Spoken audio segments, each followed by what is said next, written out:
നമുക്കടയിൽ ഇങ്ങനെയുള്ള കളക്ഷൻ ഒരുപാടുണ്ട്. പക്ഷെ ഇത് മമ്മൂക്ക എന്റെ അടുത്ത് പറഞ്ഞത് എനിക്ക് ഇങ്ങനെയൊക്കെ വാങ്ങിച്ചു വെക്കാൻ ഭയങ്കര മോഹമുള്ള വാങ്ങിച്ചു വെച്ചിട്ടുണ്ട് പറഞ്ഞു.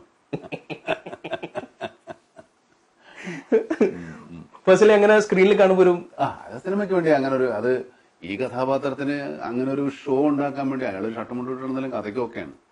പക്ഷെ ഇവളുടെ ഈ കുട്ടിയുടെ കഥയിലെ കഥാനായകൻ അങ്ങനത്തെ ഒരാളാണ്. അവളുടെ അച്ഛൻ അങ്ങനത്തെ ആളായിരിക്കണം.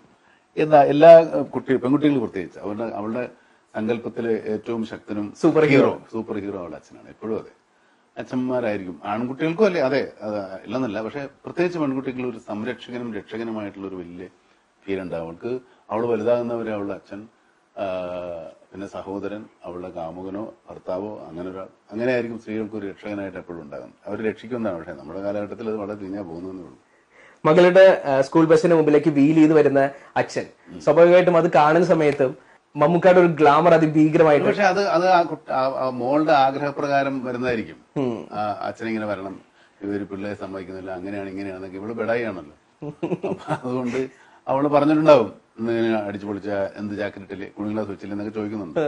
ഇപ്പൊ കാലത്തെ ഇവള് പ്ലാൻ ചെയ്തിട്ടുണ്ടാവും, ഇവന്മാരെ പൊളിക്കാൻ വേണ്ടി ഇന്ന് വന്ന് ഒരു ജാട കാണിക്കണം, വേണേൽ 4-5 മോട്ടോർ സൈക്കിൾ കൂടെ വിളിച്ചു എന്ന് പറഞ്ഞു കാണുമായിരിക്കാം. മമ്മൂക്കയുടെ സൗന്ദര്യത്തിനെ നന്നായിട്ട് എക്സ്പ്ലോർ ചെയ്തിട്ടുണ്ട് ഗ്രേറ്റ് ഫാദർ. ഫോട്ടോഗ്രാഫിയുടെയാണ് മമ്മൂക്കയുടെ എല്ലാം. അല്ല, ഇതിപ്പോ കാണുന്നത് തന്നെയല്ലേ, വേറെ ഇപ്പൊ പുതുതായിട്ട് എന്താ ഉള്ളത്?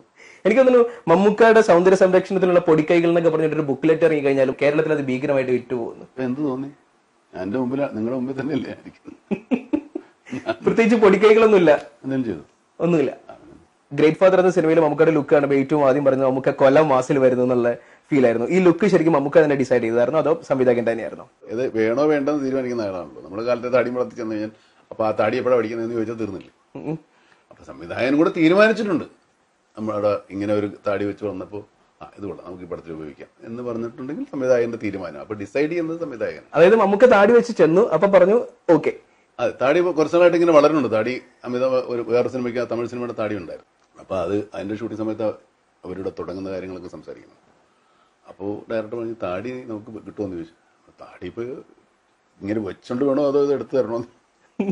പക്ഷെ ഇതേവരെ നമുക്ക് ഇപ്പൊ പണ്ടത്തെ സിനിമകളിലൊക്കെ മമ്മൂക്കയുടെ താടി, ഇപ്പൊ ന്യൂഡൽഹി പോലെയുള്ള സിനിമകളിലൊക്കെ അത് എപ്പോ താടിയാ? ഇത് ഞാൻ വെച്ച താടിയാ. ഇതിപ്പോ എത്ര കാലം കൊണ്ട് വളർന്ന താടിയായിരുന്നു? ഇത് 10-30 ദിവസം ഉണ്ടാവും, 35 ദിവസമൊക്കെ. 30 ദിവസം കൊണ്ട് അത്ര വലിയ താടിയൊക്കെ ഉണ്ട്? അതല്ല, ഷൂട്ടിംഗ് ഉണ്ടല്ലോ 10 ദിവസം. പിന്നെ ആവശ്യത്തിന്റെ കണ്ടിന്യൂറ്റി അനുസരിച്ചിട്ട് അത് ട്രിം ചെയ്തൊക്കെ നിർത്തി. മുടിയൊക്കെ ഇടക്കിടക്ക് വിട്ടുവരും. എല്ലാവരും ഇതിന്റെ ടീസർ വന്നപ്പോ പ്രതീക്ഷിച്ചതൊരു മാസ് പടം മാത്രമാണെന്നായിരുന്നു. പക്ഷെ തിയേറ്ററിൽ കയറിയ പ്രേക്ഷകർക്കാണ് മനസ്സിലായത് ഇതൊരു കുടുംബ ചിത്രമാണെന്നുള്ളത്. അത് കുടുംബങ്ങളെ മാസിപ്പെടുവില്ലേ? അല്ല,